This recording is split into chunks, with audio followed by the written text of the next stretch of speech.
கற்றதனாலாய பயனன் கொல் வாலறிவன் நற்றாள் தொழார் ஏனின். கற்றதனாலாய பயனன் கொல் வாலறிவன் நற்றாள் தொழார் ஏனின். வணக்கம் எவ்ரிபாடி. இப்போ நம்ம பார்த்துட்டு இருக்கிறது the various attitudes Thiruvalluvar has stressed upon. As usual, அறத்துப்பால இல்லறவியல்ல 11வது அதிகாரம் எடுத்திருக்கோம். செய் நன்றி அறிதல், the attitude of gratitude. In fact, this is being talked about quite a bit, the attitude of gratitude. ஒருத்தர் நமக்கு நல்லது பண்ணாங்கன்னா அதை சட்னு நம்ம மறந்துடுறோம். though it is not the right way to do, because the general attitude of gratitude is looked upon with high value in the society. Thiruvalluvar என்ன சொல்றார் கேட்கலாம். மறவற்க மாசற்றார் கேண்மை துறவற்க துன்பத்துள் துப்பாயார் நட்பு. மறவற்கன்னா டோன்ட் ஃபர்கெட், மறக்காத. மாசு அப்படின்னா மக் ஆர் த இல். மாசற்றார்னா the people who are without blemish, the pure people or the innocent people, noble people. அவங்களுடைய கேண்மை, that is the friendship. So he says, never forget the friendship of noble people. That is, hold on to their friendship, keep in touch with them, keep the threads alive.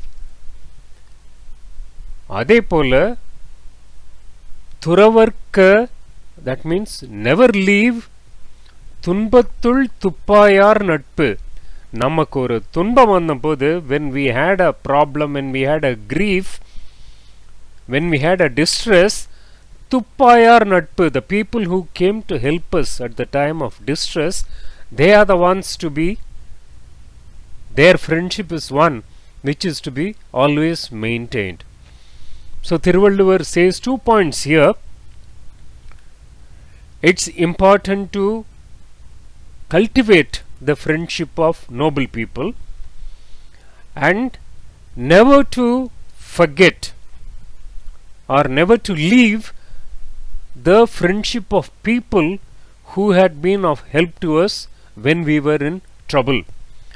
That is, Thiruvalluvar says they are also noble people who came to help us, because நார்மலா வேர்ல்ட்ல பார்க்கறதுல என்ன ப்ராப்ளம்னு எல்லாம் ஒதுங்கி போயிடுவாங்க, ப்ராஸ்பரிட்டின்னு சேர்றதுக்கு நிறைய பேர் இருப்பாங்க.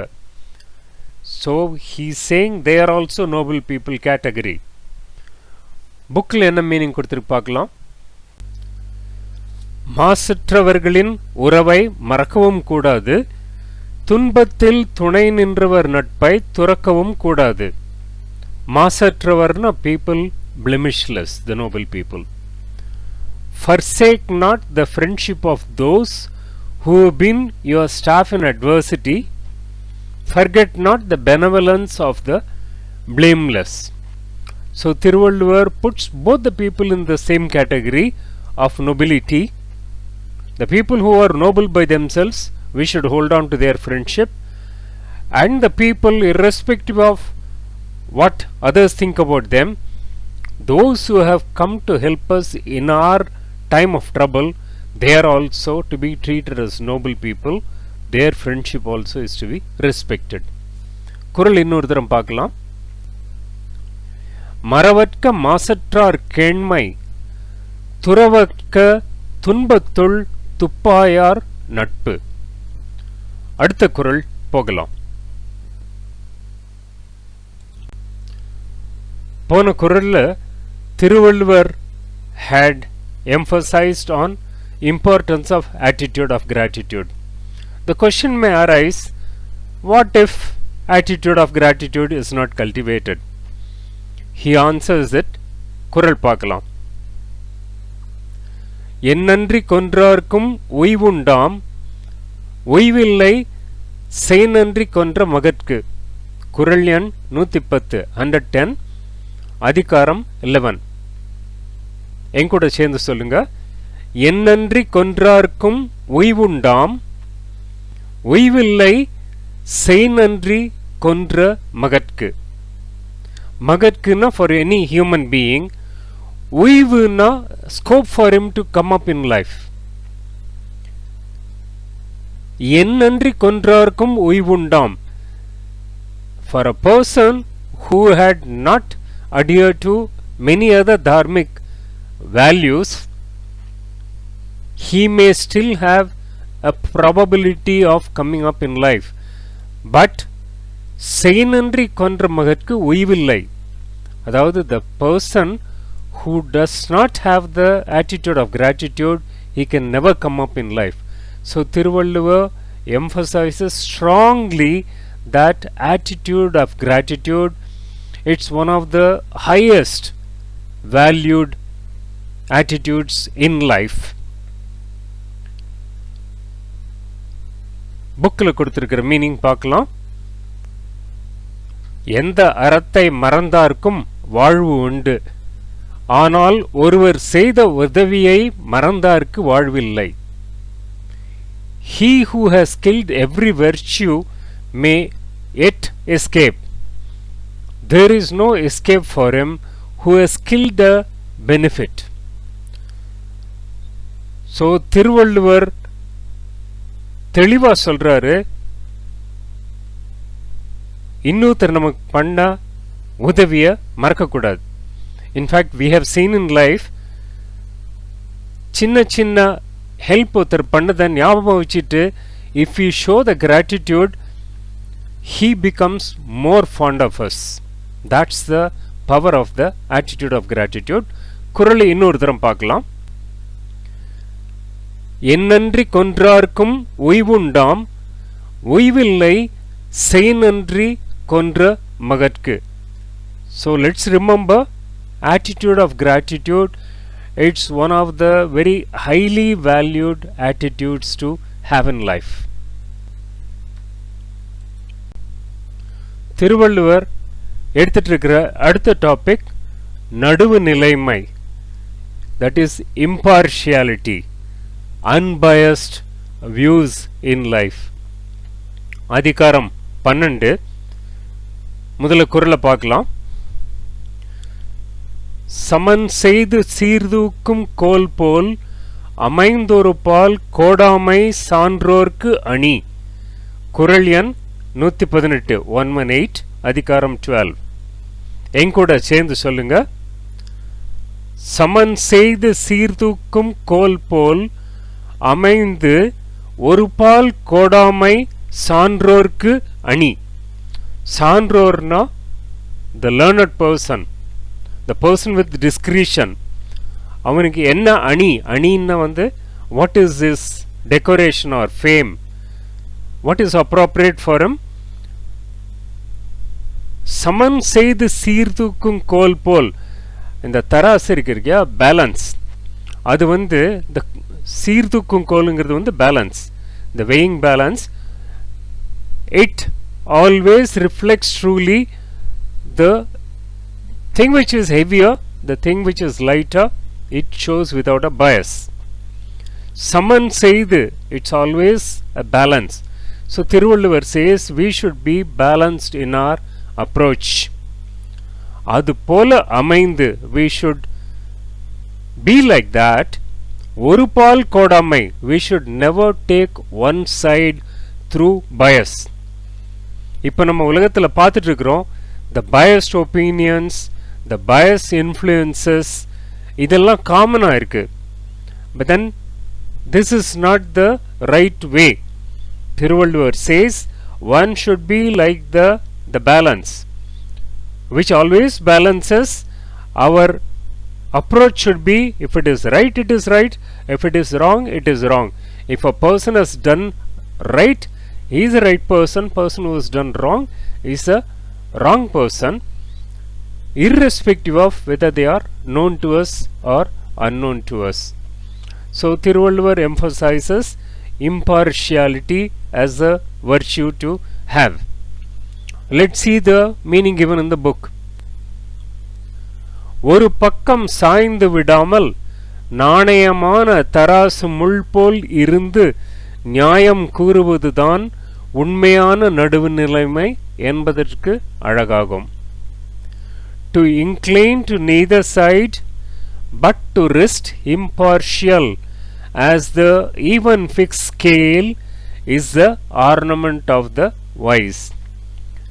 So the truly wise people, learned people, are always balanced in their approach. They don't give room for bias in their opinions. This is not only for the judges, this is true for all of us who get into judgmental mode umpteen times every day in our life. குறள் இன்னொரு தரம் பார்க்கலாம். சமன் செய்து சீர்தூக்கும் கோல் போல் அமைந்து ஒரு பால் கோடாமை சான்றோர்க்கு அணி. So இதில் திருவள்ளுவர் சொல்லியிருக்கிற அடுத்த குறள் பார்க்கலாம். இம்பார்ஷியாலிட்டி பற்றி பேசும்போது Thiruvalluvar brings forth another point. இந்த பிஸ்னஸ் பண்ணிட்டு இருக்கிறவங்க what is the approach they should take towards their customers for the business to naturally thrive. குறள் பார்க்கலாம். வாணிகம் செய்வார்க்கு வாணிகம் பேணி பிறவும் தம்மப்போல் செய்யின். குறள் எண் 120 120 அதிகாரம் 12. என்கூட சேர்ந்து சொல்லுங்க. வாணிகம் செய்வார்க்கு வாணிகம் பேணி பிறவும் தம்மப்போல் செய்யின். வாணிகம்ங்கிறது business. The people who are in the business, the yardstick, the way they should go about is பிறவும் தம்மப்போல் பேணி செய்யன். அப்போ மற்றவங்களோட பொருளை தம் பொருள் போல போற்றி செய்யணும். That is, they should treat the interest of the other person as his own interest. In fact, இப்போல்லாம் கார்பரேட்ல நிறைய சொல்றாங்க, the sense of ownership to be brought to the employees for them to deliver better.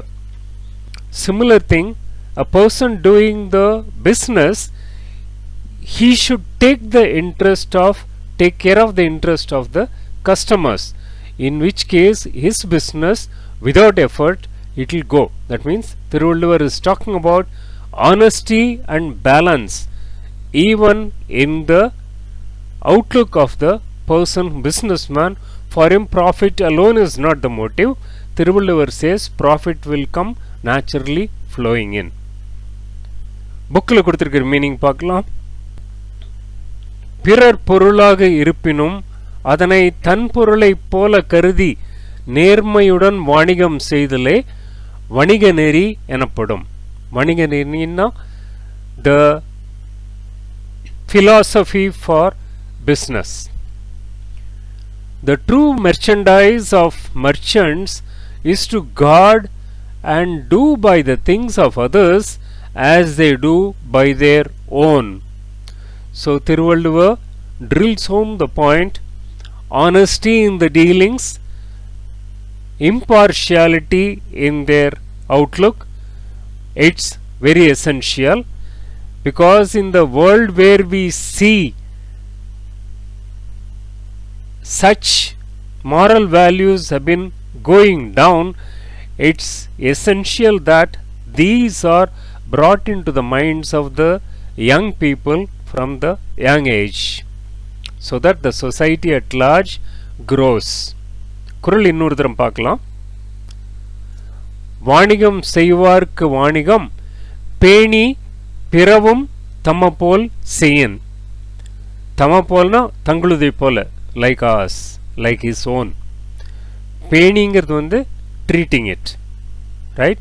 So he should treat others interest as his own interest and then do what he will do under such circumstances. So 12 அதிகாரம் முடிச்சிட்டோம். இப்போ வந்து various attitudes பார்த்துட்டு இருக்கிறோம். This is relevant for young and the old alike and more so to be brought into the minds of young people. அடுத்த செஷன்ல பார்ப்போம். இன்னும் வணக்கம் everybody. நற்றாள் தொழார் ஏனின்